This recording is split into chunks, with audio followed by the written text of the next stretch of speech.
চট্টগ্রাম বিশ্ববিদ্যালয়ের 5 শিক্ষার্থী সহ 6 জনকে উদ্ধারে খাগড়াছড়িতে যৌথ বাহিনীর অভিযান। 16 এপ্রিল বৈশাখী উৎসব শেষে ফেরার পথে অপহৃত হন তারা।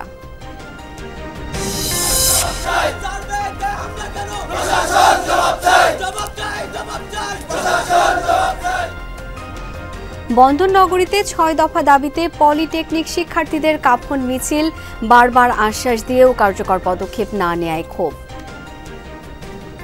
তারা সে ল্যাব দেখাশোনা করবে, তারা কেন আমাদের টিচার হতে যাবে? বারবার আমাদেরকে ডাকতেছে কিন্তু কাজগুলো কোনো রকম কার্যকর হচ্ছে না। আমাদেরকে কোনো সুষ্ঠু আশ্বাসও দিতে পারেনি। দাবি তো মেনে নেওয়ার অনেক দূরের কথা। 4 বছরেও শেষ হয়নি কুতুবছড়ি সেতুর নির্মাণ কাজ। রাঙামাটি খাগড়াছড়ি সড়কে চলাচলে ভোগান্তি, ঠিকাদারের গাফিলতিকে দুষছেন স্থানীয়রা। এখানে কাজ করতেছে, ঠিক মতো কাজ করে না, গাড়ি ঘোড়ার বেশি ক্ষতি হচ্ছে, তারপর দিয়ে মনে করেন গাড়ি চালানো যাচ্ছে না।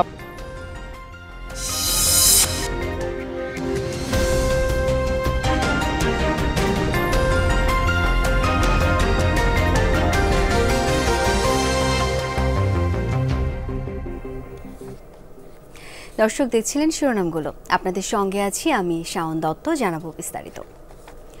খাগড়াছড়িতে অপহৃত চট্টগ্রাম বিশ্ববিদ্যালয়ের 5 শিক্ষার্থী সহ 6 জনকে উদ্ধারে দ্বিতীয় দিনের মতো অভিযান চালাচ্ছে যৌথ বাহিনী। সকালে শহরের মধুপুর ও গিরিফুল এলাকায় যৌথভাবে অভিযান শুরু করে সেনাবাহিনী ও পুলিশ সদস্যরা। অপহৃতরা উদ্ধার না হওয়া পর্যন্ত অব্যাহত থাকবে এই অভিযান। 16 এপ্রিল বৈশাখী শেষে ফেরার পথে গিরিফুল এলাকায় অস্ত্রের মুখে 5 শিক্ষার্থীকে অপহরণ করা হয়। তারা হলেন অলড্রিন ত্রিপুরা, মৈত্রীময় চাকমা, দেব্বী চাকমা, রিশন চাকমা ও লংমি ম্রো। তারা সবাই 2023-24 শিক্ষাবর্ষের শিক্ষার্থী। অপহৃত অপরজন শিক্ষার্থীদের বহনকারী টমটম চালক।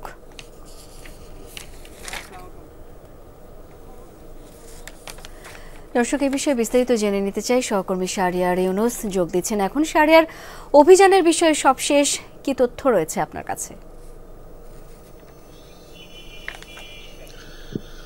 শাওন, অপহৃতদের উদ্ধারে যে যৌথ বাহিনীর অভিযান সেটি এখন চলছে। সেটি আমরা কিছুক্ষণ আগেই জানতে পেরেছি আইন শৃঙ্খলা বাহিনীর পক্ষ থেকে যে জেলা সদরের স্বনির্ভর এলাকার এবং স্বনির্ভর এলাকার পাশাপাশি তার যে আশপাশ এলাকা আছে সে এলাকাগুলোতে অভিযান চলছে। সেখানে অভিযানে পুলিশ, সেনাবাহিনী, বিজিবি সদস্যরা রয়েছে, সেটি আমরা আইন শৃঙ্খলা বাহিনীর পক্ষ থেকে জানতে পেরেছি। এছাড়া সকালে জেলা সদরের মধুপুর এবং পানখেপাড়া এলাকার কয়েকটি স্থানে তারা বিচ্ছিন্নভাবে অভিযান চালিয়েছে, সেটিও আমরা দেখেছি। এবং একাধিকবার আইন শৃঙ্খলা বাহিনী থেকে জানার চেষ্টা করছিলাম যে আসলে অপহৃতদের উদ্ধারের যে জায়গাটি বা কোথাও তারা অপহৃতরা শনাক্ত হয়েছে কিনা সে বিষয়ে আসলে আইন শৃঙ্খলা বাহিনী থেকে স্পষ্ট করে কিছু জানানো হয়নি। তারা আমাদেরকে বলছেন একদিকে অপহৃতদের উদ্ধারের সন্ধান যেমন চলছে তেমনি করে এই ঘটনাকে ঘিরে যাতে সদরের বা জেলা শহরের বা বেশ কিছু গুরুত্বপূর্ণ স্থানে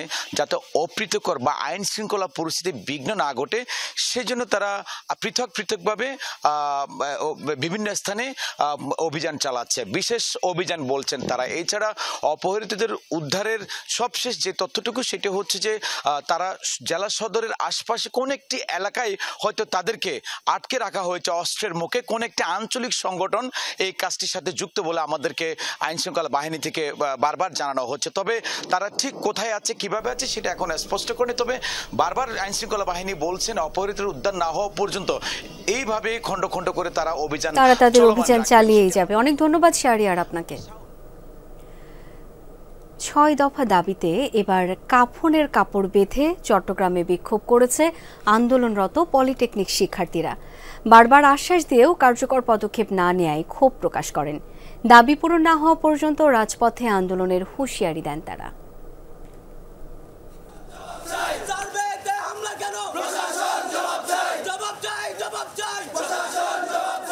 জুমার নামাজের পর মাথায় কাফনের কাপড় বেঁধে চট্টগ্রামের নাসিরাবাদে পলিটেকনিক ইনস্টিটিউট ক্যাম্পাস থেকে বিক্ষোভ মিছিল বের করে আন্দোলনরত শিক্ষার্থীরা। পলিটেকনিক ইনস্টিটিউট শিক্ষার্থীদের উচ্চশিক্ষা নিশ্চিত করা এবং জুনিয়র ইনস্ট্রাক্টর পদে 30% ক্রাফট ইনস্ট্রাক্টর কোটা বাতিল সহ 6 দফা দাবি জানান। আবারও দাবি আদায় না হওয়া পর্যন্ত আন্দোলনের হুঁশিয়ারি দেন। অবৈধভাবে যে 30% কোটার ভিত্তিতে যে নিয়োগ প্রত্যাহার করতে হবে। তারা চ্যানেল থেকে আসছে শুধুমাত্র আমাদের ল্যাব দেখাশোনা করার জন্য। তারা সে ল্যাব দেখাশোনা করবে, তারা কেন আমাদের টিচার হতে যাবে? তারা যখন 30% কোটা যাচ্ছে, এটা অবশ্যই তাদের অন্যায় আবদার। পাবলিক বিশ্ববিদ্যালয়ে আমাদেরকে পড়ার সুযোগ করে দিতে হবে। উচ্চশিক্ষার জন্য আমাদের একটা প্রকৌশলী বিশ্ববিদ্যালয়ের প্রত্যেকটা বিভাগীয়ভাবে আমরা চাই। মিছিল শেষে সড়কে অবস্থান নিয়ে সমাবেশ করেন পলিটেকনিক শিক্ষার্থীরা। সরকারের ঊর্ধ্বতন কর্মকর্তাদের আশ্বাসে বৃহস্পতিবার রেলপথ ব্লকেট কর্মসূচি স্থগিত করলেও ফলপ্রসূ সমাধান না হওয়ায় আবারও রাজপথে নেমেছে বলে জানান তারা। জেনারেল শিক্ষার্থীরা একবার হেয় প্রতিপন্ন করে আমাদের চাকরির বাজারে আমাদের প্রতি বৈষম্য করা হচ্ছে। দায়িত্ববানরা কেউ আমাদেরকে কোনো প্রকার কোনো গুরুত্ব দিচ্ছে না, বারবার আমাদেরকে ডাকতেছে কিন্তু কাজগুলো কোনো রকম কার্যকর হচ্ছে না। তারা এখনো পর্যন্ত আমাদেরকে কোনো সুষ্ঠু আশ্বাসও দিতে পারেনি। দাবি তো মেনে নেওয়ার অনেক দূরের কথা। যতদিন পর্যন্ত আমাদের দাবি আদায় না হবে ততদিন পর্যন্ত আমাদের আন্দোলন চলমান থাকবে। শহীদুল সুমন, যমুনা নিউজ, চট্টগ্রাম। ছাত্র শিবির পরিচয়ে কেউ চাঁদাবাজির চেষ্টা করলে তাকে পুলিশে দেওয়ার আহ্বান জানিয়েছেন সংগঠনের কেন্দ্রীয় সভাপতি জাহিদুল ইসলাম। চট্টগ্রাম শিল্পকলা একাডেমি মিলনায়তনে মহানগর ছাত্র শিবির আয়োজিত কোরআন অলিম্পিয়াড এবং পুরস্কার বিতরণ অনুষ্ঠানে অংশ নেন তিনি। এ সময় জাহিদুল ইসলাম বলেন, কোথাও কোথাও ফ্যাসিবাদের দোসরদের পুনর্বাসনের চেষ্টা চলছে। ব্যক্তি স্বার্থে কিংবা আর্থিক সুবিধা নিয়ে যারা এই কাজ করছেন তাদের প্রতিহত করা হবে। সেই সাথে সব বিশ্ববিদ্যালয়ে ছাত্র সংসদ কার্যকর করার দাবিও জানান তিনি।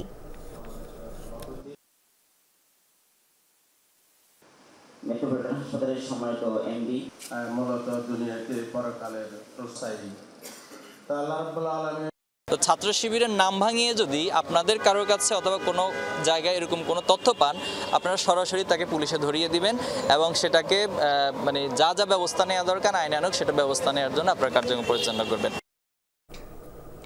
চট্টগ্রামের শিক্ষার্থীদের উপর হামলার প্রতিবাদে সমাবেশ করেছে বৈষম্য বিরোধী ছাত্র আন্দোলন। দুপুরে চট্টগ্রাম প্রেস ক্লাবের সামনে আয়োজিত সমাবেশ অনুষ্ঠিত হয়। এ সময় বক্তারা বলেন, দেশ স্বৈরাচার মুক্ত করতে জুলাই বিপ্লবে সবাই একসাথে আন্দোলন সংগ্রাম করেছে, কিন্তু ছাত্রদল সাধারণ শিক্ষার্থীদের প্রতিপক্ষ মনে করছে বলে অভিযোগ করেন তারা। এই দেশে আর কোনো স্বৈরাচারকে মাথাচাড়া দিয়ে উঠতে দেয়া হবে না বলেও হুঁশিয়ারি দেন বক্তারা। পরে বিক্ষোভ মিছিল করেন শিক্ষার্থীরা। মিছিলটি জামাল খান ও আন্দরকিল্লা সড়ক প্রদক্ষিণ করে। জিয়ার সৈনিক এখন লড়াই করো, এই টাইপ স্লোগানগুলো দিয়ে আমাকে একটা রিক্সার গ্যারেজে ঢোকে তার ভেতরে মারা শুরু করে। ওরা আমার গলা চেপে ধরে আমাকে মেরে ফেলার উদ্দেশ্যে তারপর কয়েকজন আমাকে হকিস্টিক বাটাম দিয়ে হাতে পায়ে আঘাত করতে থাকে। ছাত্রদল, ছাত্র শিবির, বিএনপি বা জামাত বাংলাদেশের কোনো রাজনৈতিক সংগঠনই আমাদের প্রতিপক্ষ না। আমরা তাদের কার্যক্রমের যে খারাপ কার্যক্রমগুলো আছে সেই খারাপ কার্যক্রমগুলোর বিরোধিতা করি। আমরা তাদের খারাপ কার্যক্রমগুলোর বিরুদ্ধে দাঁড়াই। কক্সবাজার মহেশখালী নৌ রুটে প্রথমবারের মতো চালু হতে যাচ্ছে সি ট্রাক। আজ সম্পন্ন হয়েছে পরীক্ষামূলক চলাচল। যাতায়াতে চরম ভোগান্তির অবসান হবে বলে আশা স্থানীয়দের। আগামী 25 এপ্রিল আনুষ্ঠানিকভাবে সি ট্রাক চলাচল উদ্বোধনের কথা রয়েছে। সকালে কক্সবাজারের নুনিয়ারছড়া BIWTA জেটি ঘাট থেকে মহেশখালীর উদ্দেশ্যে পরীক্ষামূলক যাত্রা শুরু করে এই সি ট্রাক। সমুদ্র বেষ্টিত মহেশখালীর মানুষের দীর্ঘদিনের যে স্বপ্ন, এ যেন তারই যাত্রা। প্রায় 35 মিনিট পর সি ট্রাকটি মহেশখালী জেটিতে পৌঁছলে উচ্ছ্বাসে মাতেন স্থানীয়রা। তাদের অভিযোগ, এই রুটে স্পিডবোটে যাতায়াতে প্রায় দুর্ঘটনা ঘটে। নিরাপদ যাতায়াতের জন্য দীর্ঘ আন্দোলনের ফসল হিসাবে সি ট্রাক পেয়ে খুশি তারা। যোগাযোগ ব্যবস্থাটা আলহামদুলিল্লাহ অনেকটা সুন্দর মতো যাতায়াত করতে পারবে, এই জন্য আমরা খুবই খুশি। বৃষ্টিতে ভিজে আর যাতায়াত করতে হবে না, নিরাপদভাবে যাতায়াত করতে পারবো। এইটার কারণে আজকে আমাদের সবচেয়ে বেশি আনন্দের দিন। নিরাপদ নৌ যাতায়াত, এটির জন্য সি ট্রাকের কোনো বিকল্প ছিল না। BIWTA তাদের গণপরিবহন সার্ভিস চালু করুক, মানুষের দুর্ভোগ কমাক, এবং এটা আজকে সফল হতে চলেছে। সকল মানুষ তারা চায় যে এখানে যাতে তাদের দুর্ভোগ পোহাতে না হয়, এবং আজকে এটা প্রথম এই আন্দোলনের এবং প্রথম একটা সুফল। BIWTA এর দাবি, গত 15 বছর একটি সিন্ডিকেটের বাধায় এই রুটে সি ট্রাক চালু করা যায়নি। দেখতে এলাম যে সি ট্রাক চলার উপযোগী কিনা। আমরা দেখলাম, আমরা পজিটিভ মনে হয়েছে। আমরা কালকেই এটা আমাদের BIWTA ভবনে ঢাকায় আমরা এই বিষয়ে একটা জরুরি মিটিং করব। আগামী 25 এপ্রিল নৌ পরিবহন উপদেষ্টার উপস্থিতিতে এ রুটে আনুষ্ঠানিকভাবে সি ট্রাক চলাচল উদ্বোধনের কথা রয়েছে। মামুন রশিদ অফি, যমুনা নিউজ। 4 বছরেও শেষ হয়নি কুতুবছড়ি সেতুর নির্মাণ কাজ। রাঙামাটি খাগড়াছড়ি সড়ক দিয়ে চলাচলে ভোগান্তি চরমে। প্রকল্পের মেয়াদ বাকি মাত্র 2 মাস, অথচ কাজ হয়েছে কেবল 10%। এজন্য ঠিকাদারের অবহেলা আর গাফিলতিকে দুষছেন স্থানীয়রা। 2021 সালের জানুয়ারিতে কুতুবছড়ি সেতু ভেঙে যাওয়ার পর জুলাইয়ে যৌথভাবে নির্মাণ কাজ শুরু করে দুটি ঠিকাদারি প্রতিষ্ঠান, সর্দার এন্টারপ্রাইজ ও রাঙামাটি ট্রেডার্স। প্রকল্পের মেয়াদ এবছরের 30 জুন পর্যন্ত, কিন্তু গেল 4 বছরে কয়েকটি পিলার বসানো ছাড়া এগোয়নি কাজ। সেতু না থাকায় বিকল্প সড়ক দিয়ে চলাচল করতে গিয়ে দুর্ভোগ চরমে, প্রায় ঘটছে দুর্ঘটনা। কৃষিপণ্য পরিবহনে বেড়েছে ব্যয় ও ভোগান্তি, অথচ কুতুবছড়ি, নানিয়াচর, মহালছড়ি, খাগড়াছড়ি সদর উপজেলার সাথে যোগাযোগে একমাত্র ভরসা এই সেতু। প্রায় 3 বছর যাবত এখানে কাজ করতেছে, ঠিক মতো কাজ করে না। বৃষ্টিটা না হওয়াতে আমাদের গাড়ি চালাতে অনেক কষ্ট হয়। হবে কয়ে অনেক বছর ধরে ঘুরাচ্ছে খালি। পানির জন্য আমরা যাইতে চলাচল করতে সমস্যা হয়, গাড়ি ঘোড়ার বেশি ক্ষতি হচ্ছে। তারপর দিয়ে মনে করেন গাড়ি চালানো যাচ্ছে না। এই অবস্থার জন্য ঠিকাদারের গাফিলতিকে দুষছেন স্থানীয়রা। মাঝখানে ব্রিজ, এটা অনেক 12 মাস পানি থাকে। আমরা অনেক 1 বছর রাস্তা বিকল্প করতে দেরি হয়েছে। আমাদের গাফিলতির ল্যান্ড এগ্রিমেন্ট ছিল না, ল্যান্ডের ব্যবসা ছিল। এখন দ্রুত করে কাজ চালাচ্ছি, ইনশাল্লাহ যে সময় আছে এই সময় কাজ করা সম্ভব। এখন পর্যন্ত মাত্র 10% কাজ হলেও নির্দিষ্ট সময়ে প্রকল্প শেষ করার আশায় সড়ক ও জনপথ বিভাগ। ঠিকাদার যদি তার সঠিক সময়ে কাজ সমাপ্ত না করতে পারে, তবে আমাদের দরপত্রের শর্ত মোতাবেক আমরা তাকে যে ব্যবস্থা নিতে হয় আমরা ক্রয়কারীকে সেই সুপারিশটা করব। প্রায় 82 মিটার দৈর্ঘ্যের এই সেতুর নির্মাণ ব্যয় 14 কোটি 29 লাখ টাকা। শহীদুল সুমন। চট্টগ্রামে চাঁদা না দেয়ায় দফায় দফায় ঘরে হামলা ভাঙচুরের অভিযোগে সংবাদ সম্মেলন করেছে ভুক্তভোগী এক পরিবার। একাডেমি মিলনায়তনে সংবাদ সম্মেলনে তারা অভিযোগ করেন, চাঁদা না দেয়ায় চিহ্নিত সশস্ত্র সন্ত্রাসীরা গত 5 ও 8 এপ্রিল বাইজিদ থানার মাঝের ঘোনার বাড়িতে হামলা ও লুটপাট চালায়। আহত হন গৃহকর্তা নাসির উদ্দিন ইমরান, তার স্ত্রী এবং মেয়ে। সন্ত্রাসীরা হুমকি দেয় জীবনের নিরাপত্তা দাবি করে ভুক্তভোগী পরিবারটি।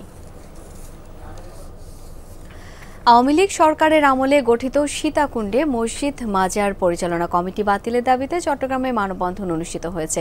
প্রেস ক্লাবের সামনে আয়োজিত এই কর্মসূচিতে বক্তারা পতিত সরকারের দোসরদের দখলদারিত্ব থেকে সীতাকুণ্ডের কালুশা মাজার, মসজিদ, মাদ্রাসা, ওয়াকফ এস্টেট রক্ষায় পদক্ষেপ গ্রহণের জন্য প্রশাসনের প্রতি দাবি জানান। পাশাপাশি অনিয়ম দুর্নীতি তদন্তের আহ্বানও জানান মানববন্ধনকারীরা। আগামী 2 মে জনপ্রিয় ব্যান্ড দল সোলসের 50 বছর পূর্তি উপলক্ষে চট্টগ্রামে কনসার্ট অনুষ্ঠিত হবে। সংবাদ সম্মেলনে আয়োজকরা জানান, সোলসের 5 দশকের সঙ্গীত যাত্রা উদযাপন করতেই অনুষ্ঠিত হবে Mastercard present Souls unplugged 50 years of timeless music. 2 মে রেডিসন ব্লু চট্টগ্রাম বে ভিউতে আয়োজিত কনসার্টে টিকিট বিক্রি শুরু হয়েছে গতকাল থেকে।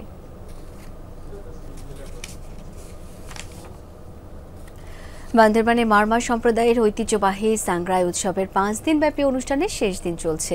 বিকালে স্থানীয় রাজার মাঠে শুরু হয় মৈত্রী পানি বর্ষণ। ব্যাপক উৎসাহ উদ্দীপনা নিয়ে অনুষ্ঠানে অংশ নেন তরুণ তরুণী, প্রবীণ সহ নানা বয়সী মানুষ। মারমা সম্প্রদায়ের পাশাপাশি বিভিন্ন পাহাড়ি জনগোষ্ঠী এবং স্থানীয় বাঙালিদের অংশগ্রহণে উৎসবটি পরিণত হয় সম্প্রীতির মিলন মেলায়।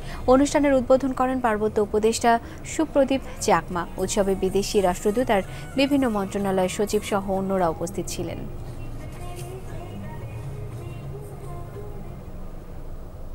এই ছিল আজকে চট্টগ্রামে। ধন্যবাদ এতক্ষণ সাথে থাকার জন্য।